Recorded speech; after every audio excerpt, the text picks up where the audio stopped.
Hey guys, Thomas from Team Sakurazo here, coming at you guys with another Yu-Gi-Oh! Market Watch for you guys today. I'm still recovering from my wisdom teeth, so I might sound a little weird in this video, but I do feel a lot better from last week. I'm actually going to be breaking one of my rules and looking at a TCG pre-sale of FIENDSMITH, and you guys are going to see why as I compare this to Gamer's Choice right now.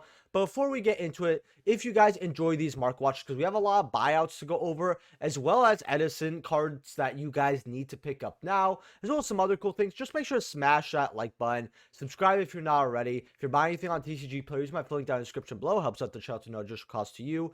Check out Whatnot and Tapio cards. Use code Saki for 5% off on Tapio cards. And use my link down below for Whatnot to get $15 off your next purchase if you make an account using that link. So go check it out. And thank you to my YouTube channel members. I really want to give you guys a channel member video this month so that you guys, have more from your subscription. Because I really do appreciate my YouTube channel members. And we're just going to get right into this here. So, FIENDSMITH here. We have here $160, and you guys can see it's selling consistently at this. And it was selling even at the 106 it had right over here. Now, pre-sale for Gamer's Choice here is 110, and it was sold out on Sneak Peek, which was Saturday. So a lot of people were actually valuing it at the 100, 110, and then they went all the way up to 140, 150 once they saw, hey, Gamer's Choice has it at 110, but it's sold out. We're going to value this higher. And that's what's kind of crazy, seeing this at 150. Now, I knew this was going to hold 100. I don't think anyone's really shocked at this, especially because, hey, whoever actually has the wallet for Nats and could get FIENDSMITH is going to win, unfortunately, because I've seen the gameplays with this in Snake Eye. I just have to say that if you can't afford the FIENDSMITH engine and you're playing Snake Eye, you will lose at the upper tables to the other FIENDSMITH decks. Don't go to Nats. I'm being honest. Even if you have the invite and you have, quote unquote, the best deck, if you don't have FIENDSMITH, there's no point of going. Yeah, I guess if you could technically win, but FIENDSMITH Snake Eye is completely different than Snake Eye or like Kashtira Snake Eye, if you really want to call it. I'm not saying it's impossible to win it, but I know already what I'm going to see there. And it's been pretty obvious, and that's why people have been doom posting about Nats. I've never seen people doom post about Nats this much, except for maybe like 8 tier 0 format probably, but I just don't remember the last time. I think it's a wallet check at Nats this time, especially because in this short amount of time, it's like, do you have the wallet, and do you have the time to make sure that you know exactly what you're doing here? If you do, all right, you got it, right? I feel like we're going to see some new names at Nats just because they will put the effort in to pass the vibe check, and it really sucks. And even some of the QCs for FIENDSMITH, like Requiem out here, sold out at 100, not shocked. 350 for the QC over here, sold out, not shocked. A lot of the other stuff for QCs actually are like decently priced, except for like the Exodia stuff. Here, there's only one last card I want to check here. Yeah, these are still 20. This is still sold out for the White Forest one, or I'm just going to call this the red one. Same with her, so maybe they will be worth more. I guess we'll have to just wait and see. But I actually won the sneak peek match, so I'm pretty happy. So yeah, getting back into it. Triple Tactics Thrust. To show you a Yu-Gi-Oh! Financial moment here. Someone wanted to move these to me, and I said, okay, sure, whatever, right? Oh, they're like almost $50. Cool. 50, 51. All right. But secrets are, and we'll go to verified here, and you could tell that people are trying to buy these out right now. 52, 53 right now. What is the point of buying these at $50, 51, when the secrets are the exact same price? And funny enough, the secrets were less than the ultras on Saturday. And you guys could price check that. There's some, I don't know if someone else covered it, like, Fresh Sage, shouts to them, by the way. But I found this absolutely ridiculous. I was like, Yu-Gi-Oh! Players really have no idea the value of OG prints, and they really think by saving a singular dollar on a $50 card, they're making a good choice that can help them in the game. It's just funny to me. Then you have ulti thrusts here at $60. I'm telling you this right now.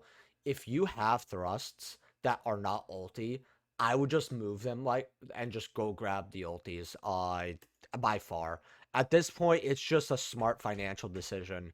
It's not even about, oh, I want higher rarity or not. At this point, it's like, okay, let me move my money thrusts for Nats season, and then I can get ultis. And then if my thrusts come crashing down because of the Megatins reprint, which, let's be real, it's probably going to get Prismatic Secret Rare, since Photon Hypernova is in that set. And I think Thrust and another, a few more cards could probably move that set from, this pack. Like, I know we have the Photon card that's actually spiking up here, which, if you guys didn't know, I guess we might as well go over it. But yeah, just getting to the ultis are gonna really, really help you here.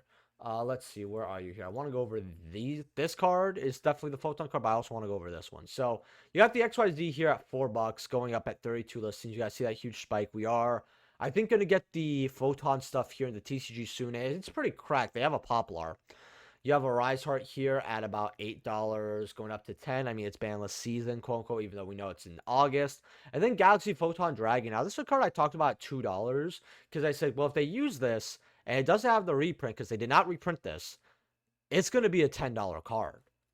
And right now, they're, 4s, 7s, and then they go up to $10, $15, $20 for your secret rares. That's a lot of money for a secret rare. Personally, I would say I think these at 4-5, or if you could get them even lower, probably good to get before they go up here. Crossout Designator QC. Now this is 30, $40 here. Going up here, 45. Remember, we have to run this because every deck is able to run 12 to 15 hand traps with 1-card starters. Crossout, unironically, is going up because of that reason, as well as, and this is not a good reason, we are getting a Max C reprint, which is about time, in Speed Duel. Now, I think they're just trying it for Speed Duel to see how it goes, and then they might ban it there eventually, all that, but they know that Max C can also sell a product, which is ironic because they did not have it in Rarity Collection 1, something that actually worked out for them well enough because I bet that's the best-selling product they've ever had for a side set. And I'm not joking. I really believe that. I don't think anyone's going to really disagree. Maybe Toon Chaos is in the top 5 as well. But Rarity Collection 1 is easily probably #1 spot. And so they, they were like, oh, we don't have to. It's good we didn't include Max C into this. It probably wouldn't have affected sales. And let's be real, it probably wouldn't have. Although I would have liked it. Now, Crossout here, it's going up. I think that if you don't have them, it's definitely time to go grab them. I told people at 32 to 35, I think they were pretty good. I just didn't think people should have grabbed them at 50. Now, these plats here are at $9 to $10, $11. So if you want your mini crossout designator, then or your mini quarter century, I mean, they're $10, $11 here, but I think these can go up as well. Emergency Teleport is another card that's been going up for QC. I mean, $14, $15. I think people don't realize that every time we get a Psychic deck, Emergency Teleport at 3 is just going to break it even further. And I got my nice iced coffee right here. I actually don't like Starbucks, but I like their iced coffees like in their little thing. Just my word of advice, if you drink coffee, I'd rather go to Dunkin' Donuts and get their coffee. McDonald's is like tolerable, but I won't go grab it. And Burger King used to sell 25-cent coffee, or like 27-cent coffee, and I used to get it, and let me tell you, the definition of brown water. But yeah, $14 for your emergency teleports. Very low listing, so if you're kind of slacking on what QCs to get, or you want to get some QCs, I would get e-tellies before they keep on spiking upwards. Blue Eye Spirit Dragon, I talked about this at like $5, $6. Same with not Malefic, but Alternative. And I said, and Bingo Machine, I said, hey, these are the cards to get for the Blue Eye Structure deck, right? Spirit Dragon came out, well, $20, going up to $25, going up to $30.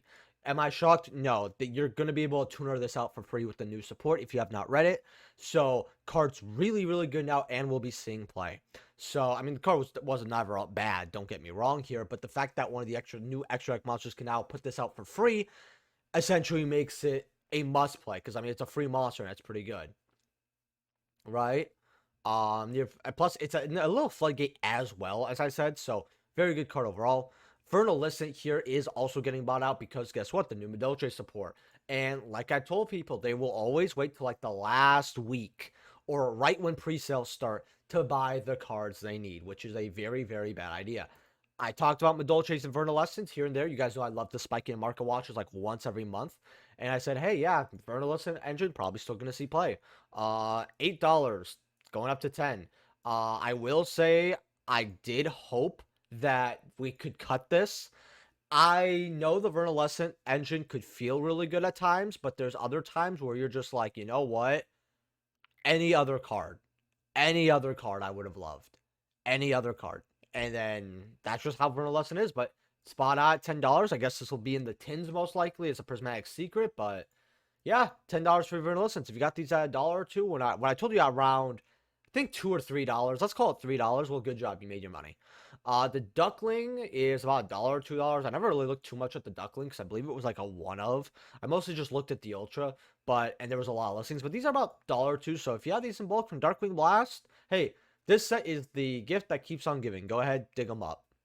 Madolche Magulin here, super rares. Now, I think the reason this isn't as bought out as I thought it would be, or a lot of people would think, is because the thing about Madolche players is they never necessarily get rid of the deck. Hence why every time these cards went up and it didn't have a reprint, the price is kind of stuck, is because people don't want to get rid of their Madolche cards. Like, that's the thing with this fan favorite deck that people don't understand. For those who don't know, this is my favorite deck of all time. So, and I actually will be playing it. I just don't know if I'll be playing it immediately, because I'm playing some fun little spikes you'll see as a deck profile on the channel. A very bad yet gimmicky deck that can beat Snake Eye technically. And I have playtested against Snake Eye. I have beaten them more than I should have. It's actually very close to a 50-50. It's really funny. But point is, I want to play this. I just want to play in a better format so it doesn't soil my expectation of the deck. I don't know if anyone can relate here, but if you could, please let me know in a comment. Have you ever not played a deck because you've loved the deck and you know that if you play it in a format where, like, let's say Shifter's rampant or whatever, you're just going to be so miserable playing it and it's going to ruin the experience. And that's how I feel about Madolche right now. I'm okay with it not being a meta deck per se.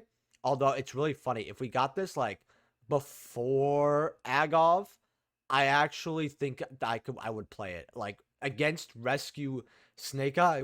That was or Rescue Wanted. We're gonna say no one else called it Rescue Snake Eye. It was Rescue Wanted. If you guys remember what that deck was, I think Madolche could have actually stood it toe against that deck, and it would have been nice. But oh well. If it had the new support, mind you. But yeah, $8, $9 for your copies here for OG Supers. Honestly, for a OG Super that's like over 10 years old, it's really not that bad. The Ultras are also money here at like the $6 mark. That's really, really helping it. You have your QC Tiramisu's here at like 48. This card did not spike up the one time I thought it would. Goes up to 50, so really not that bad. 19 listings isn't a lot, though, so do keep that in mind. Madolche Queen Tiramisu Ultimate Rares. Now, I will always run the ulti personally, but I might run 2 ulti and 1 QC. I think maybe the list has even cut it down to like 2, but because again, we have the quick play one. But I don't know. 75 here, 122 for your ultis here. In fact, the ultis, you have them for cheaper here. I would actually go ahead and grab those. Madolche Pudding says, now it's really funny about these. These are 17 to 20, and from what I've done my research on with this deck, a lot of the Madolche community is split on playing this card or not, because if you don't know, this deck was very combo heavy, and unironically, it took a lot to practice. Like, this deck actually took a good amount of practice because the turn 1 combo was quite long, actually. But if you knew what you were doing, you weren't there for 10 minutes, don't worry. But it was easy to mess up. It took practice, right? It's kind of like Snake Eye, right? Snake Eye took some practice, right? But the thing is, with the new support, a lot of people are able to cut this, which is a brick. It is a brick, right? And you're able to make a very good board now that is a lot more simple. Now, granted, you could make a better board potentially with this card as a brick, but a lot of people aren't really chancing it and don't want to run it. And it's a very torn, and I have tried the new build a little bit without it. And let me tell you, the one thing on my bingo list about this deck is I did not expect it to get simpler. That was not what I expected. I'm like, great, we have to go to the lab, we have to test more stuff, it's gonna be great. I saw the builds and I'm like, they made the deck simpler? I think they saw how convoluted the combo was, and they just said, nope, we're not doing this. But we're gonna make you use the Vernalescent cards though. So I think that's one big thing. They really did want to take the over reliance on the brick out of the formula. And on one hand, I do get that because now Chocolate is also not seeing as much play. You still do play it though. I think that honestly, I'm gonna have to test the non-version out and then the regular version with this card. And I can't really tell you for certain which build is going to be better, but I think that the build without this is going to be more popular solely off how simple it is, and it does get the job done. Um, Angeli's here, still one of the best cards in the deck, $9. Then you have Angeli's Secrets at like $6 here. I actually do want to go over one particular card. I want to see if these actually went up. 50 cents. So no, not White Sardine here. This card is going up because of the new fish support. And some of the water support that we're getting, I assume, but mostly because of the fish support. Basically, this is just a free dump and special, so it helps you extend into stuff. About 50 cents here for your supers, but very low on listings as you see that spike. And the same thing with Crystal Shark, a super from Duels of the Deep. You guys probably have this, but these are 50 cents here, and they are piling up. But as you could see here, they are going up to about $1. And that's actually the thing. These Legendary Duel supers do slowly creep up on you because a lot of the set's not open, such a lot of people have it in bulk. They're not fishing it out. They're not bringing it to locals. So a lot of people are just getting this online and just waiting the 2 weeks to get them. Nightmare Apprentice here, Secret Rares. These are currently $35 here, 37.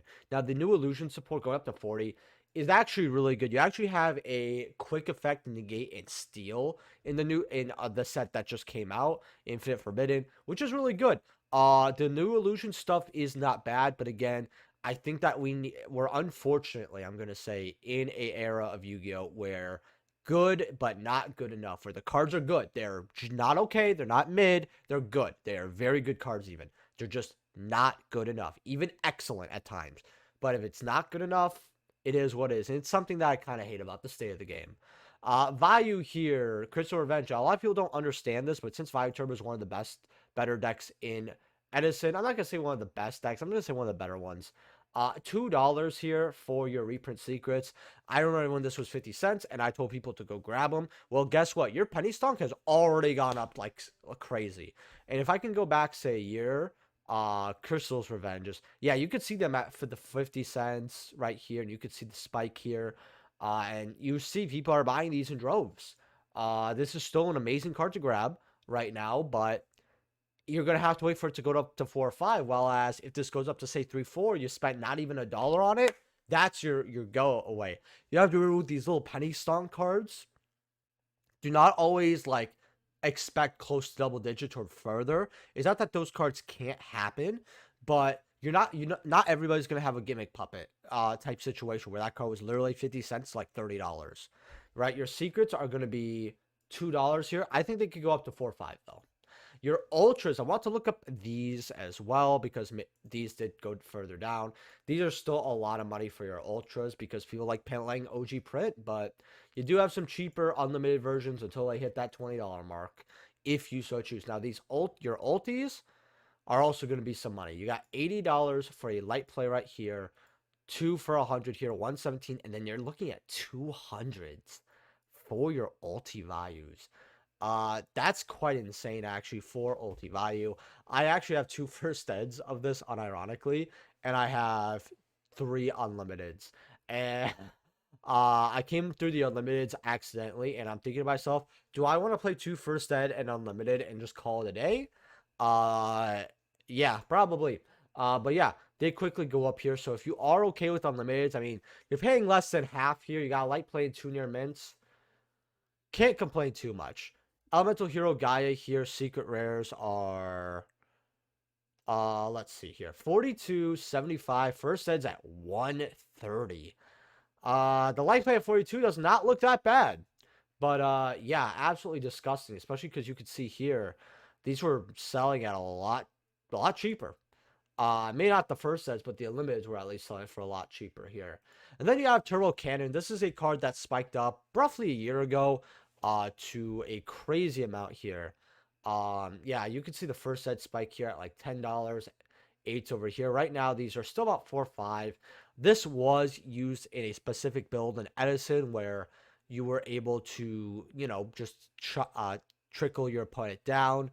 But a lot of people finally realize that Amaryllis is a much better way, and this isn't the best way to do it. Although it is kind of funny, the nice little text people could see throughout, kind of Yu-Gi-Oh's history, if that makes sense, where this card never really saw play back in Edison or back during those formats, but people discover something 10 years later and they bring it to a tournament, and they get top 32, and it's amazing. Definitely a card that Konami forgot about and always will. Kind of one of those cards that a reprint would be great, but it would not help sell a set whatsoever. But it would be useful, right? And a lot of cards do fall into that, kind of pool there. So I will be having, I think, my 5K giveaway this week. I'm going to be giving away something awesome. I think it might be in Thursday's Market Watch. So be prepared to check that out. And always check out the giveaway tab. I always at whoever wins. So make sure to always claim your prize, all that. I feel like I've been having to re-roll more prizes lately for no reason.